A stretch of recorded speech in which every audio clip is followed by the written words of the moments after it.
The end to the Turkish Super Lig in 2021 was a neutral's dream. 3 teams, all with a shot of winning the main prize on the final day. It had people from all corners of the globe intrigued as BCHD ended up reigning victorious, taking home the trophy on goal difference to runners-up Galatasaray. Not only that, Turkey's qualification for Euro 2020 with some impressive victories along the way, seeing a lot of people pin them as the dark horses of the tournament. Turkey, I love what you've got going on with that golden generation. Just don't beat Italy in the first match, otherwise I'll probably delete this video. Today, in the spirit of the Euros, we're bringing back a channel staple, the Country Rebuild Challenges, as Sir BCHD accepts the Galatasaray job managing in the Super Lig for the first time in his career. Obviously, the main advantage here working with the Istanbul heavyweights is that we're already presented with a decent crop of Turkish-based talents on the roster. You know what, in good faith, I wouldn't mind promoting our auto-generated homegrown talent in our youth academy. It is Yildirim Carter, already at a 62 overall, 76 to 94 potential, 5-star skill moves, 5-star weak foot. Get this guy the pen and paper because he could definitely prove useful in the future. But let's show the fans what our best intentions are, bringing the club back to their roots and selling all non-Turkish players. That's right, just like the old days, they're all going on the transfer list. If you're not Turkish, Galatasaray is about to show you the door. With around about £30 million to spend, give or take, the Turk Telecom Stadium ain't ready. We'll see how things go, but for now, we change up the formation, and tactics-wise, we've opted for the 4-3-1-2. We're getting the wheels rolling for a brand new Turkish revolution here at Galatasaray. Be sure to let me know in the comments, what are the Euro-themed rebuilds do you want to see on the channel in the coming weeks? Drop a like, of course, if you're loving the return of this series, and subscribe if you're new around here. Whilst taking a deep dive into this team overall, I saw the perfect opportunity to sign up Dervizoglu on a permanent deal. He is signing on from Brentford. The young and coming Turkish striker was only on loan, and we had to take a chance on him for 2.95 million. Halil Ibrahim, here's your official welcome to Galatasaray. Now here is our first official signing of the rebuild to kickstart this Turkish era at the club. We have got Erkan Koçku. I'm already waving the white flag. I'm going to completely butcher every single Turkish last name, so any of the Turkish viewers watching, forgive me. But I remember when this guy bursted onto the scene a couple years ago back in FIFA 19, and I think he's potential captain material. He could form a lethal bond in midfield with our homegrown talent, as Koçku was number 1 on the priority list, being one of the most exciting talents coming out of the country right now. Shifting our focus over towards the defensive department, we have opted for an under-21 wing-back duo, starting off with Rivdan Yilmaz, the 19-year-old left-back arriving from Beşiktaş, the current Turkish champions. We managed to pick him up for £2.45 million, and the first of many swap deals in this rebuild challenge, Mert Moldor from Sassuolo makes his way over, as we entice the Nero Verde with £2.8 million, plus the American DeAndre Yedlin. He can as well play centrally, which was also a major factor in me signing him up straight away. It looks like Barcelona have secured their Suarez replacement here. How did we finesse this one? Radamel Falcao is moving on over to the Camp Nou as he is set to join the Spanish Giants for £11 million. We squeezed every single penny out of them, knowing that he was our best and biggest asset. Ronald Koeman, I don't know what's going through your mind, but thank you. After Falcao's departure, we definitely need a replacement in up top, and what better option than Enes Ünal from Getafe? Of course, we have willed and dealed yet another swap deal, as Mustafa Mohamed, the Egyptian striker, is going to be packing his bags the other way. I don't know, I feel like this guy has been bubbling up for the past couple of years, past 5 years, as the future of Turkey's front line, and has never really exploded onto the scene. Maybe this is his time to shine. It's a bit of a sticky one though. Replace one letter in that last name and we've got ourselves the yellow demonetization sign all over the place. Can someone tell me why Galatasaray's kits this season are so goddamn fire? I might go pick one up for myself, to be fair. It's another major player departure, and this time it's the Algerian headed back to the Premier League. Former West Ham man Sofiane Feghouli played a major part in my retro FIFA 16 Leicester rebuild, and now the Algerian is shown the door for £14.4 million, becoming a Red Devil. And with all those resources left at our disposal, we have gone big for an all-round attacker. I love his work. It is Yusuf Yaziki from Lille. He's a versatile figure in the attack and is going to serve us well. At 23 years of age, he has that special something. A main trend in this current Turkish golden generation is that they're producing some defensive units right here, and we've got one right from Juventus. It is Mehdi Demiral. Yet again, another former Sassuolo player, and for £18.3 million, he is going to slot straight into our back four and is going to become a main leader, another potential captain on the cards. Welcome to the Turkish Revolution. We all know defense wins your championship, so let's hope Demiral can deliver on that promise. We're back on the sales department, and this time we're getting rid of some non-Turkish talents, slowly diluting the club of all the foreign players, as we have Kristen Luyendama, the 6'3" beast from Tonga. Would have been an absolute pleasure to work with besides Demiral, but he's not Turkish, so he's now joining Club Brugge for £9.3 million. Now here's a funny one. Besiktas offered us up 2.4 million plus Tokos, a Turkish midfielder, for Fernando Muslera. For some reason in my transfer history it says the move is complete, but when I click on him it says still to view in Squad Hub, so he hasn't left my team, but that deal has gone through. Maybe it's going to happen somewhere down the line. Now I've had a quick change of heart on our homegrown talent starting prospects, as Yildirim Kara has agreed a 1-year loan deal to Kazim Baza. Hopefully we'll get some playtime, gain some experience so that he's roaring and ready for Season 2. Brace yourselves for one of our biggest sales to date. It is the Brazilian centre-back Marcao, headed off to Borussia Mönchengladbach for £18.9 million. A player that had to be sold. He's one of the best at the club. However, he doesn't fit the Turkish quota, unfortunately, unless he wants a dodgy nationality change. That's probably not happening anytime soon, as the South American is packing his bag for the German Bundesliga. With the long-serving legend Muslera about to jump ship, it was about time we secured a safe pair of hands in between the posts, and our number one spot goes to Ugarkan Kakir. It was a tough time negotiating this one, but the 24-year-old is going to arrive for £21 million, as he has made the big money move from Trabzonspor. Considering we couldn't afford a certain someone for our backline, we've gone for a budget option here. It's another Sassuolo arrival, Kaan Ayhan. I remember him back in the days at Schalke after he came out of their talent factory. The now 25-year-old is approaching his prime, and he's proving to be a pretty decent talent. For £8.4 million, the solid Turkish defender will be linking up with Demiral to provide a dead-set partnership. Canada again as another player sale headed off to Belgium, as this time Club Brugge have a double swoop, picking up Ryan Donk for £1.6 million. A flurry of non-Turkish talent have found the exit door, as Omar Eladelouawi, Norwegian right-back, is joining Wolfsburg for a healthy £6.7 million. And to top it all off, a Premier League cult hero, a Liverpool favourite, Ryan Babel. What a man, the Dutchman is moving back to the homeland, signing on the dotted line for PSV, and we've received in return a chunky £3.9 million.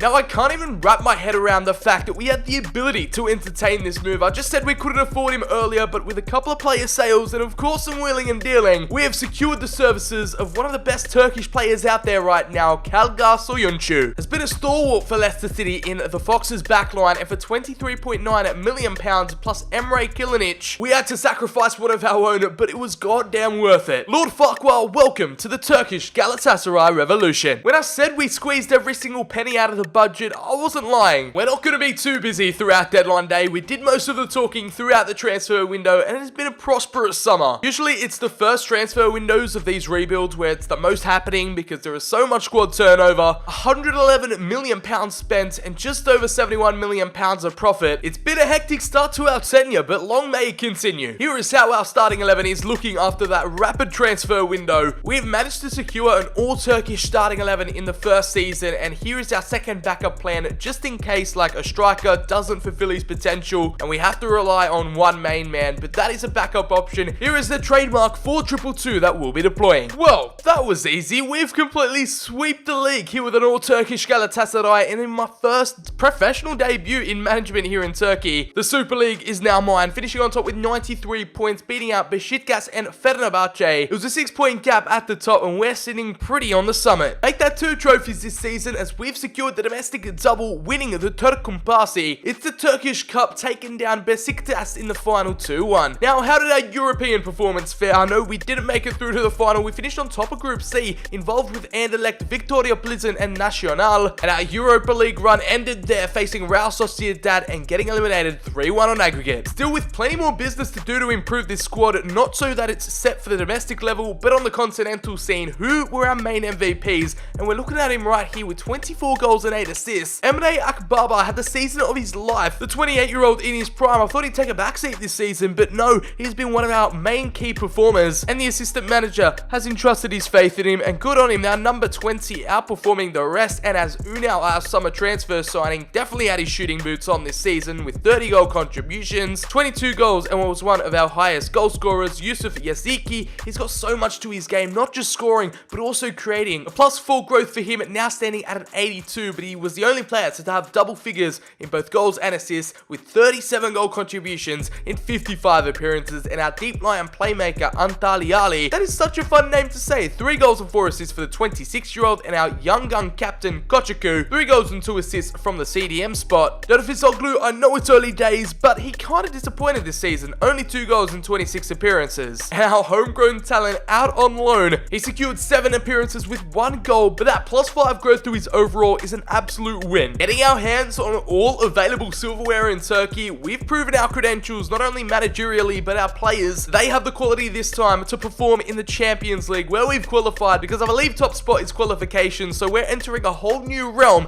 as we dive into our second campaign. And our reward for completely sweeping all of Turkey, winning all the silverware, we pretty much get the same exact budget we had in season 1. So yeah, great job guys. We can thank the board in the morning for that one. Nothing says defensive reinforcement like bringing in Ozan Kabak in our first major deal of the summer. We have got the former Liverpool defender who was on loan at Anfield, and now he's back at Schalke, and that is where we pounced, signing him up on a permanent basis for £27.3 million, and that is marked as our most expensive transfer to date. Would you take a look at that? Forget the Great Wall of China, we have just assembled the Wall of Turkey. We didn't choose the defensive lifestyle, the defensive lifestyle chose us. And considering we're low on cash after that Kabak acquisition, we've scouted the free agency, seeing that Gökhan Töre was in need of a new club, and we've picked up the experienced Turkish winger on a free. Got a game phase 2, so that's always something special, but he can play on either side of the flanks and could prove a valuable utility man. It has still remained one of our main priorities to sell some of the non-Turkish players that have arrived back from their loan spells, just like Valentin Ozonwafor, a Nigerian centre-back who somehow I've nailed that pronunciation. He is landing at Allianzspor for £2.15 million. Let me get this straight, you're a true OG if you remember this guy. Back in the days of career mode, I'd say maybe FIFA 14, FIFA 15, it is Salih Ukan. The promising Turkish midfielder never had his career really take off, but he was always touted very highly, receiving high potentials back in the day. Some will say he's a failed wonder kid, but I think he'll be a great cog in the engine for this Turkish revolution. I'll never forgive you for that absolute banger of a goal you scored against Frosinone. Let's agree to disagree. We've included Tokos in this swap deal, plus an extra £3.4 million we're going to go ahead and accept. Another player sale to report on, a Nigerian returning from loan. It is Jesse Sedidika, the 25-year-old winger. Really not that quality for the first team, so not much of a miss, but we've managed to gain £1.5 million out of his sale. I don't know why this sale took weeks to go through, but PSV have swooped in for yet another one of our players. It was Mbaye Diagne coming back from loan, and a Senegalese striker is departing over to PSV for £4.7 million. Now, it wouldn't be a Turkish-themed video, rebuild or not, to not include this man, Burak Yilmaz, who's just guided Lille to their first French title since 2011. The 36-year-old now, he's not hanging up the boots anytime soon. Let's see if the old dog's got any new tricks in the locker. We've secured the veteran and the Turkish legend services for £5 million. And on the complete other end of the spectrum, we have got the young upcoming Ahmed Kuduku coming from Schalke again. So Schalke, Sassuolo and Lille are really doing wonders for this next Turkish generation, as a 21-year-old striker showing great potential for £3.4 million. Again, we've somehow snagged him under his value. And just look at him, he is a heartless, cold-faced killer in front of goal. He is lethal, and I'm sure he's going to be a handful for defenders all across the globe. Yilmaz is more of that type of acquisition where we need a character, a dressing room leader, but Kuchuku is that investment where we can look forward to the future and what possibilities it can bring. This transfer window's business been a pretty stark contrast in comparison to last summer. We've spent about £39.1 million with a profit of 8.3. Some key business, some quality signings, and I'm sure that's going to set us up for European life here in Season 2. Here is our Champions League group, by the way. It is a tough one with Kabak's former team Liverpool, RB Leipzig and Dinamo Zagreb. There was no January action to report on, but we have taken home the league title yet again. The Turkish Super Lig is ours, and we are showing no room for reasonable doubt. There is no last day decider as Besiktas comes 7 points behind us. Over in the Turkish Cup, we made it all the way to the final again and couldn't do 2 seasons in a row of double silverware. This time losing 4-3 on penalties to league runners-up Besiktas. Now in Group H, here is how our Champions League run panned out, finishing in 3rd, and that's kind of where I predicted us. RB Leipzig and Liverpool just too strong, and that made us qualify for the Europa League, which we made it all the way to the quarterfinals, getting knocked out to Monaco 3-1 on aggregate, but we defeated the likes of Sporting Lisbon on the way, and in the round of 32, we took down Lille, where we have poached a lot of Turkish talent from. And what a goal-scoring season it has been for Anas Unal, with 35 goals in 62 appearances. He also got himself 5 assists in there. He is transformed into a real sharpshooter, our Golden Boot winner, and a man that has stepped up to the plate and risen through the ashes, Orkun Koçukwu. He's a captain for a reason, 23 goals and 14 assists, a goal-scoring midfielder, which is what everyone needs. Captain, oh captain, still at 21 years of age. What a remarkable 37-goal involvement campaign, as Yusuf Yaziki couldn't really live up to his season 1 numbers, but he was still very much a protagonist with 15 goals and 12 assists. Mert Moldor from the right back spot with 5 goals and 2,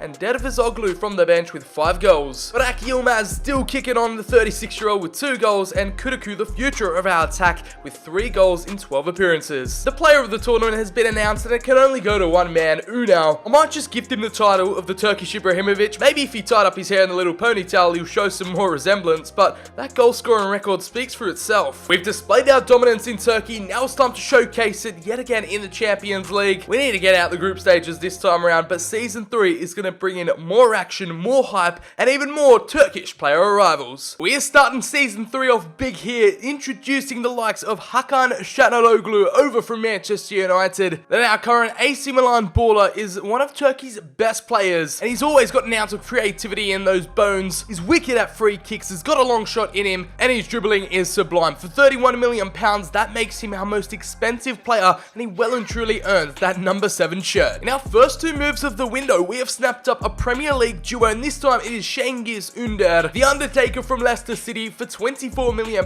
we got him well and truly under valuation. Yeah, I know our team doesn't really incorporate wingers all too much, but I'll try getting him involved, maybe a little super sub off the bench. We've woken up and chosen violence. We're going quality over quantity this season. Welcome to Galatasaray, lads, as we've completely drained the budget. It looks like it's going to be another hard-fought battle in the Champions League as we make our second appearance, and we're up against the likes of PSG, Borussia Mönchengladbach, and the Swiss side Basel. With the resources we had available, we don't really have enough money to go out and buy someone big, so I've made the executive decision to build for the future. We've gone with some of the youngest up-next Turkish talents there are on the market, including Emre Demir. The 18-year-old Cam starts off this game at 16 and is now playing for Kayserispor. We'll pick him up for a cheap £2 million.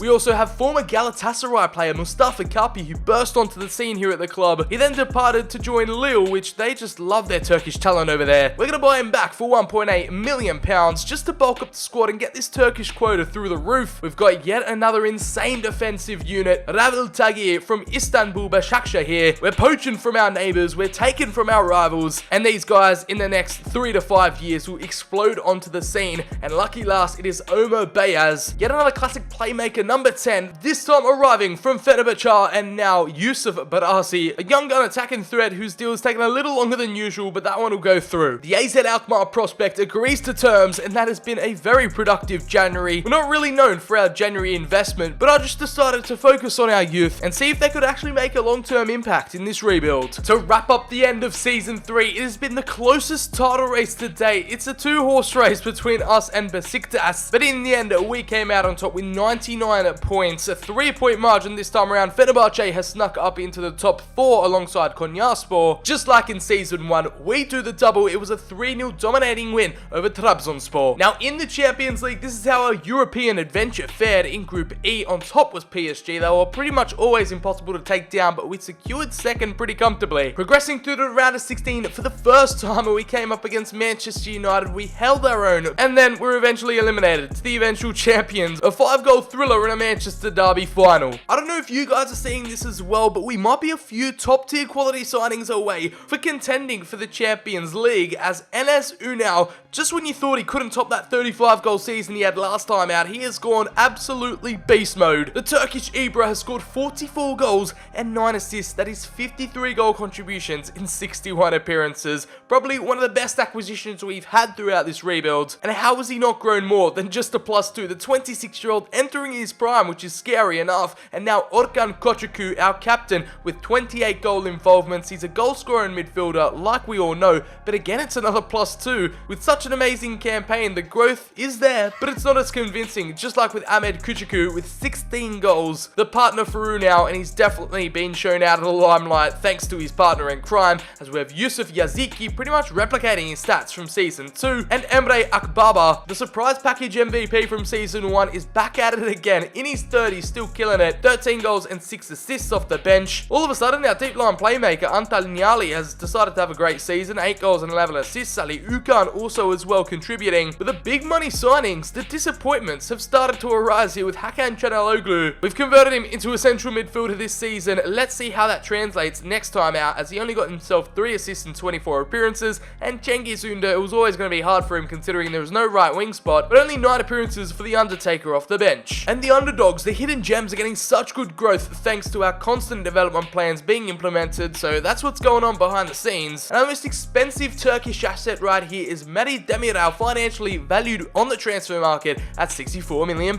Season 4 is up next, and if we play our cards right, if we put the pieces of the puzzle together, we could start looking like a major European powerhouse. Turkey to the moon, baby. Let's see what goes down. It's another mammoth signing to kick off a new season. It's the best Turkish player in his position, to my knowledge anyway. We've acquired Zeki Çelik, originally from Lille, but we have poached him from Sevilla for £42.2 million, and that has become our record transfer fee. Considering the progression of Moldor on the right hand side is going so well, and Yilmaz is kind of fallen below par, I'm actually thinking of converting him into a left back just so we can play at both sides when we need him most. It's only going to take him 2 weeks. Yeah, beauty. We've just acquired ourselves a versatile king at the back. In the aftermath of our diverse wing-back signing to go against the grain, this one is pretty straightforward and simple. It's a backup goalkeeper we've been lacking for a while. Altay Bayındır arrives from Leganes over in Spain for £27.4 million and is going to prove to be a handy backup. Now, I touched on Salih Ukan a couple of seasons back, saying that he was the wonder kid that never was. But now I introduce to you the ultimate failed wonder kid, Emre Mor. Some people just say he was too overhyped, the Turkish media ramped him up too much, the Borussia Dortmund signing got into his head. Injuries have also ruined his career, and even I tried to revive his career back on FIFA 20 last year. We're gonna do it for the culture for £15 million. Let's hope the move can reinvigorate him, put an extra pep in his step, and help him get back to where he once was, or where he wants to be. He could also do a job at striker, so yet again another impact sub to bring in off the bench. It's been another window where we focus solely on quality over quantity. We have got the squad size, we've got the personnel, now it's time to deliver results. As you can see, the work of our labor is now starting to bear its fruits. The wall of Turkey is proving to transcend not just domestically here, but internationally. Sir BCHD's work is being recognized, and there as you look at the Turkish starting 11, who knows, they could compete for a Euros, World Cup maybe. The sky is the limit for the national team, but Kveki, I got no idea who he is. Let's hope Kuchaku takes over his place. With the 2024 Euros on the horizons, let's see how they perform here at club level in Season 4. To say goodbye to Season 4, unfortunately, we find out that Turkey didn't even qualify for the Euros, so we're still rocking with the old Euros format where there's only 16 teams, so you can thank EA for that one. Otherwise, I would have had a much better chance of qualifying, but the lads won't be shown on the international stage this summer. Bit of a bitter note, but we have some sweet news to report on as we go 4 times in a row. The three-peat, the quadruple, the back-to-back champions of the Super Lig. We're just too strong, a Centurion season, and we have gone invincible. Arsene Wenger right now is shaking as Besiktas, only 4 points behind us. Trabzonspor and Kayserispor finish in the top 4. Over in the Turkish Cup, we go back-to-back, and now 3-time champions of the Turk Kumpasi, winning in a superior display to Kayserispor 4-0 in the final. Our 3rd time around in the Champions League, and it's the first time we've gone actually undefeated, but also topping the group here in Group B. Yes, we did get an easier group, but we're up against Barcelona. We didn't lose to the Blaugrana, and we also took down Slavia Praha and Spartak Moscow in the process, and we won it on penalties to Bayern Munich 5-4. After an aggregate, it finished 1-1. There was only one way to decide it, and in the quarterfinals, we faced Napoli and lost out 3-2 in aggregate. Unfortunate scenes, and it was eventually Atletico Madrid to win the whole thing 2-1 against Liverpool. I'm starting to believe now that our assistant manager is using this formation in our simulated games. Our defense and striker positions definitely our strongest asset as we transition on over to the season-ending stat recap, and it's Enezu now. No, it's not 44 goals, but it's up there with his 2nd best goal scorer in the season. He's bagged 37, a +3 to his overall, and those luscious locks have also got himself 2 assists. It's a sudden resurgence for Yusuf Yaziki. He was never out of the game, but now he's had a season to remember once more. 27 goals and 14 assists. Emre Akbaba, this guy, I think he's probably taken everyone out of surprise. Like, he's just been here at Galatasaray. We've never really trained him up, never really showed him much love. He has been the biggest gift and the biggest overall surprise. 24 goals and 5 assists. Luckily, we signed him on a new contract. Then our 31-year-old as our captain, Kochaku, with 16 goals and 9 assists. And it's all of a sudden the jet rocket ride to the top for Taylan Antalyaspor. Yaziki in the past 2 seasons, 8 goals and 17 assists. Him and Kochku in the midfield are just a formidable duo. Hakan Çalhanoğlu did get a bit more involvement this season with 6 goals and 8 assists at his newfound position, centre mid. And talking about new positions, it's our new left back, Selik, with 4 goals and 2 assists. Our second choice, Yilmaz, still getting some plenty of game time at the left back spot. And Mert Moldor, his blistering pace, getting him 13 assists and 3 goals this campaign. No growth for our 2 up-and-coming strikers, Kuchaku and Dervizoglu. These 2 Turks have got to wait their turn, as the 2 main men are doing their thing up top. Unal and Yaziki are just taking over. Valuation-wise, you always think an attacker or a midfielder gets the highly most valuable spot, but no, it's Meri Demiral from the back with a £78 million valuation, and both Yaziki and Unal are right behind him, only 500k away. Every season, we've knocked over goals and accomplishments that seemed impossible the one before. Our progression has been nothing short of satisfying, and doing it all with the Turkish talents have made it that much more brilliant. Let's hope nearly half a decade into this rebuild, Sir BCHD can work his magic again. Now that we're this far into the rebuild, I literally just had to go out and sign the 2 best Turkish players that aren't on our roster, that are 80 plus overall, and they're right back on the money, both Berat Özdemir from Trabzonspor and Burnley's Abdülkadir Ömer. The deep line playmaker from the Super Lig is going to cost us £22.5 million. I'm happy to accept that. Another quality midfield addition that'll provide us a bit more attacking flair than Cengiz Under and Emre Mor. Welcome to the club, lads. Those are my last 2 throws of the dice. The Turkish revolution is almost complete, and these 2 superstars are going to be our first and last summer signings. Now the fate of our Champions League desires and our chosen path is in the hands of this man. He's pulled us out of the hat. What group are we drawn into this season? Our 4th year in a row competing,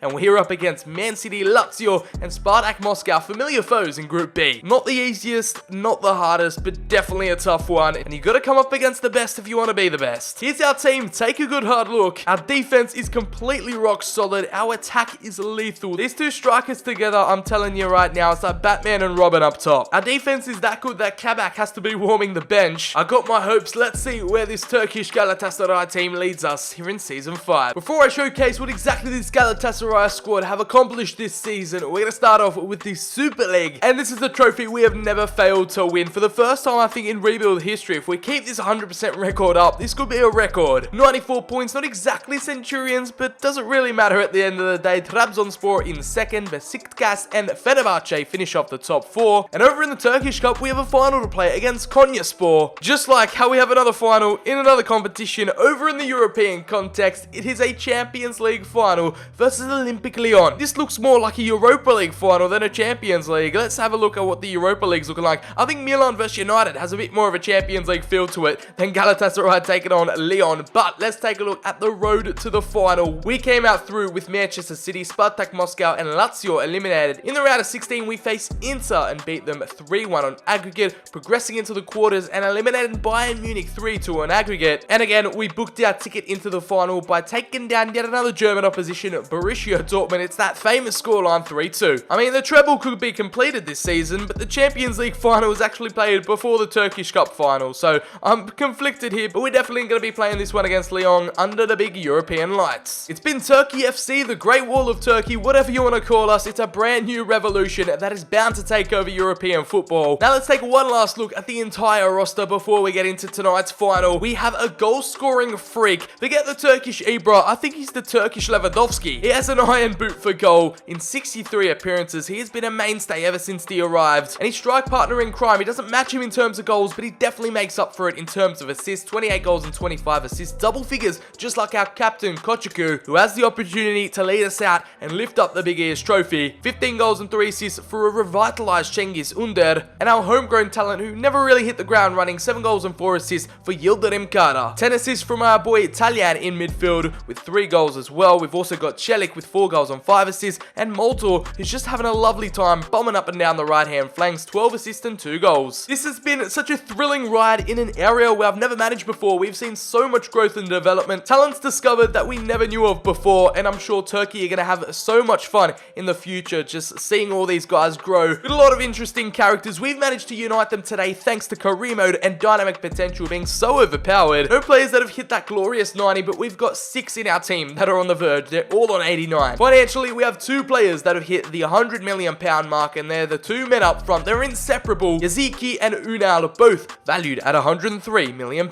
With the treble on the line, let's get proceedings underway. Enough with the farewells. There might might not be any farewells after tonight if we can't take it home. So let's go show Leon what we're made of. I think tonight's all about the battle of the best drip. The kits on display tonight are absolutely gorgeous. Galatasaray fans, let me know, who is that Tifo? I've actually got no idea, and I've never seen that one before, but that is what we're fighting for. Are the ribbons going to be orange and red, or is Olympic Leon here to spoil our party? Let's get things underway with the man who has scored hundreds of goals for this club in my tenure, and Unal. As he cuts back the man with the ponytail, he needs options. He has Kuchku from a distance, and he tests Henderson early on. Big win back from Unal, and the space has opened up. All of a sudden, Unal unmarked and unaware. Cuts back inside ever so elegantly, and now Cengiz Under will link up with him. The two came in the same transfer window, and now they're playing in the same Champions League final, but Under on his left foot. The Undertaker can't bend that one into the top right-hand corner. And as Unal, the player of this rebuild, with some silky footwork.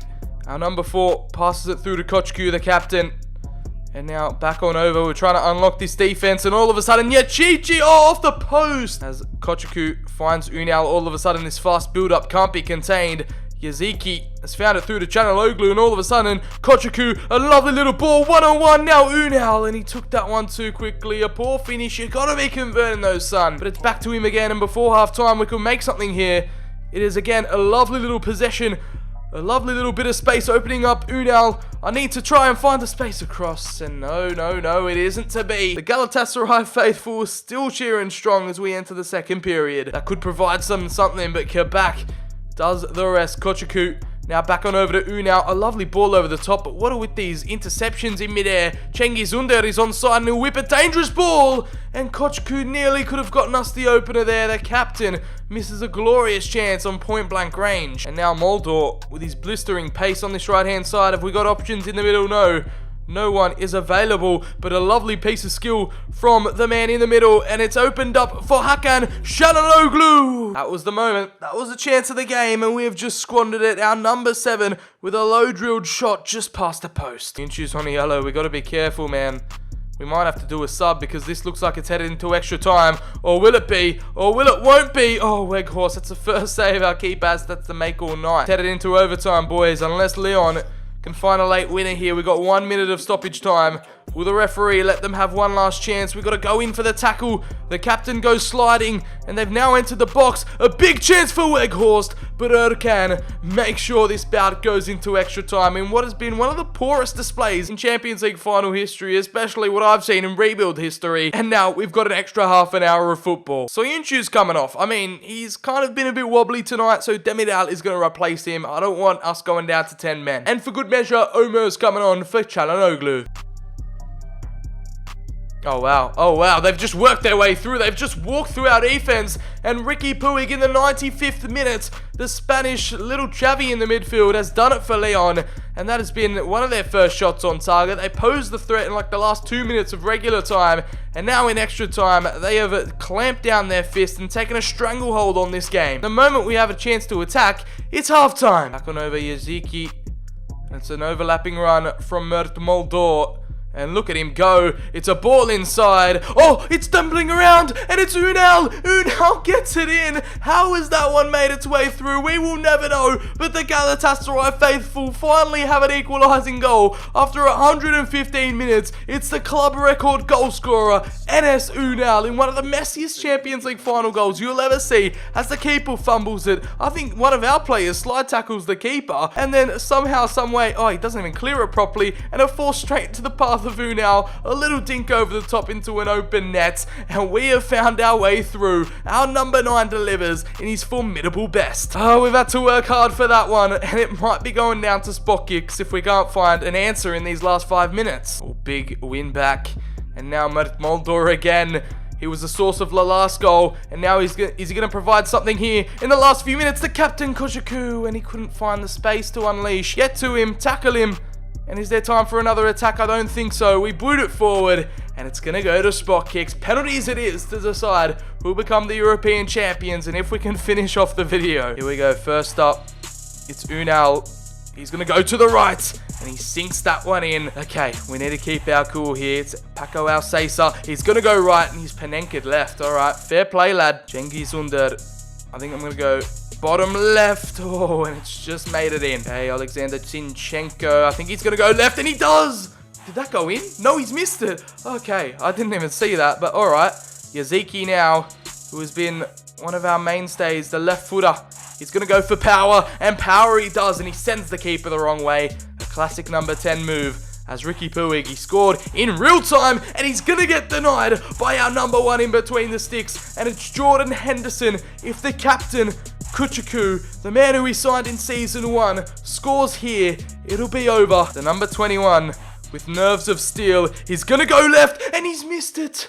No, the fairy tale, the headlines were written, and we've just made it all that more hard for ourselves. De Keteladier, we're going to go right, and he's made the save, and it doesn't matter, because our goalkeeper becomes the hero. The captain fumbled the bag. He stuffed his lines up, but we have a hero in between the sticks, and it's our number 1 who has made a brilliant save there, guessing the right way. De Keteladier denied, and most importantly, the Turkish outfit are Champions League victors. Unal's 114th minute goal to save us from absolute humiliation, and it's a 3-1 win on penalties. Unal converts his penalty. He's the man of the rebuild. He is the best signing I think we ever made, and those luscious locks definitely provided us with something to get excited about. It's my first time doing a full-length video with a Turkish club, and what a way to do it here with Galatasaray. The country rebuilds are back, baby. Euro 2020 is here finally, and it is going to be a summer filled of content that you've never ever seen before. So hopefully you guys did enjoy this one. If you did, make sure to drop it a like down below. Who is your favorite player? Let me know down in the comments. Subscribe for some more awesome content headed your way. Trust me, it is going to be a big couple of months before FIFA 22. As always, follow my socials linked in the description below. I've been Sir BCHD. Have a great one, and I'll catch you all in the very next video.